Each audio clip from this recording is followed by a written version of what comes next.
Halo, perkenalkan nama saya Rianti dengan NIM 224611141. Pada video kali ini, saya akan menjelaskan tentang pengertian kecerdasan buatan atau artificial intelligence serta metrik yang digunakan untuk mengukur kinerjanya. Tugas ini saya lakukan untuk memenuhi tugas ujian akhir semester dari mata kuliah kecerdasan buatan. Materi ini bertujuan agar kita dapat memahami konsep dasar AI dan bagaimana cara menilai keberhasilannya. Yang pertama, pendahuluan dan tujuan. Memahami pembelajaran kecerdasan buatan. Kecerdasan buatan AI adalah bidang teknologi yang penting. Dalam presentasi ini, saya akan menjelaskan metode pembelajaran AI serta tujuan dan aplikasinya dalam kehidupan sehari-hari.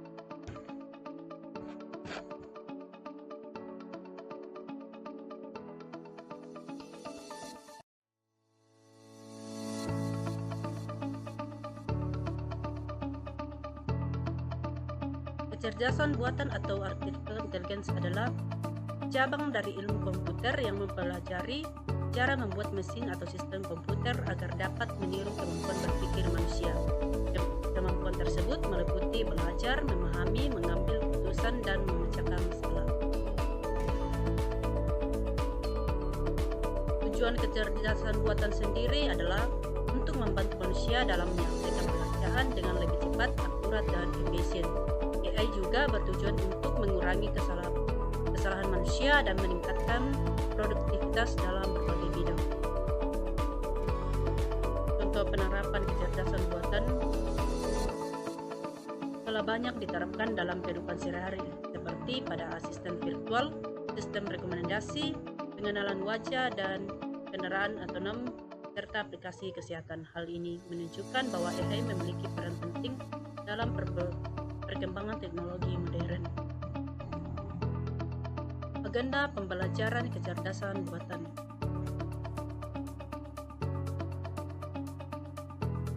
Metode pembelajaran supervised learning, pengertian dan cara kerja supervised learning. Supervised learning adalah metode pembelajaran di mana model dilatih dengan data berlabel. Model ini memetakan input atau output yang benar, meningkatkan akurasi, prediksi, seiring berkembangnya data. Ini adalah cara kerja dari supervised learning. Kemudian metode pembelajaran unsupervised learning, menemukan pola dalam data tanpa label. Unsupervised learning adalah metode pembelajaran mesin di mana model dilatih tanpa menggunakan data berlabel. Model ini menemukan pola atau struktur tersembunyi dalam data seperti pengelompokan atau reduksi dengan mesin.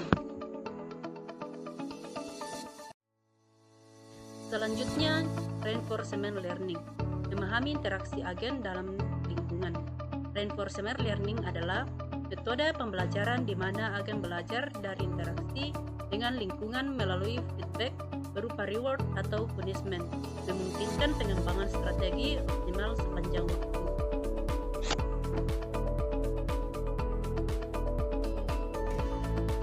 Selanjutnya, implementasi supervised learning.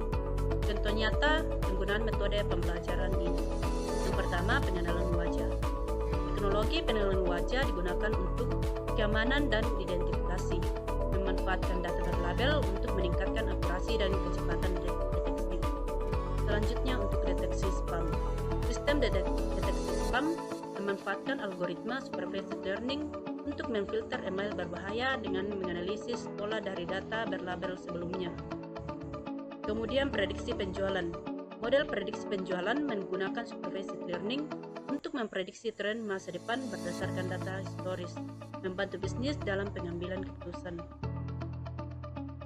Kemudian, implementasi unsupervised learning, aplikasi nyata dalam analisis data dan pengambilan keputusan. Yang pertama, segmentasi pelanggan. Unsupervised learning membantu bisnis memahami perilaku pelanggan dengan mengelompokkan data untuk meningkatkan strategi pemasaran dan layanan. Selanjutnya, deteksi anomali. Metode ini digunakan untuk mengidentifikasi perilaku tidak biasa dalam data yang dapat menunjukkan potensi penipuan atau kesalahan sistem. Kemudian, rekomendasi produk. Algoritma supervised dapat menganalisis referensi pengguna, memberikan rekomendasi produk yang lebih relevan dan personal untuk meningkatkan pengalaman pelanggan. Selanjutnya, implementasi reinforcement learning, contoh penerapan dalam robotika dan game AI. Yang pertama ada robotika.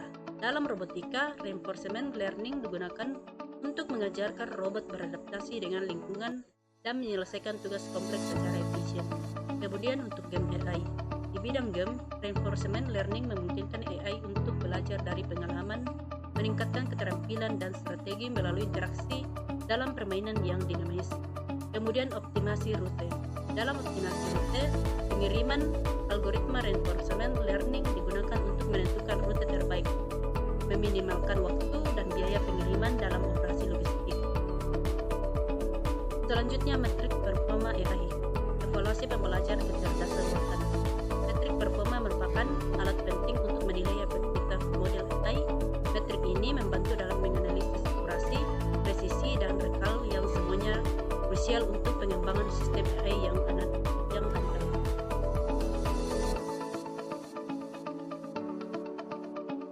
Selanjutnya, metrik supervised learning.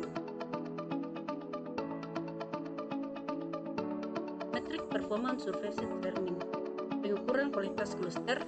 Metrik seperti Suhaute score dan Davies Building Index digunakan untuk mengevaluasi kinerja algoritma clustering dalam menemukan struktur tersembunyi dalam data, contoh seperti gambar di sini. Metrik performa reinforcement learning, cumulative reward dan average reward. Dalam reinforcement learning, cumulative reward mengacu pada total imbalan yang diperoleh agen selama interaksi, sedangkan average reward menilai kinerja agen berdasarkan rata-rata imbalan per langkah atau episode. Kemudian untuk kesimpulan, kecerdasan buatan atau artificial intelligence atau AI merupakan teknologi yang memungkinkan mesin atau sistem komputer meniru kemampuan berpikir dan bertindak layaknya manusia seperti belajar, menganalisis, dan mengambil keputusan. Perkembangan AI telah membawa banyak manfaat dalam berbagai bidang seperti pendidikan, kesehatan, industri, dan kehidupan sehari-hari.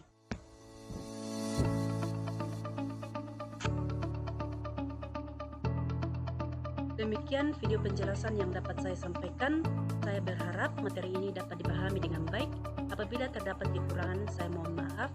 Terima kasih kepada Bapak Ibu dosen atas perhatian.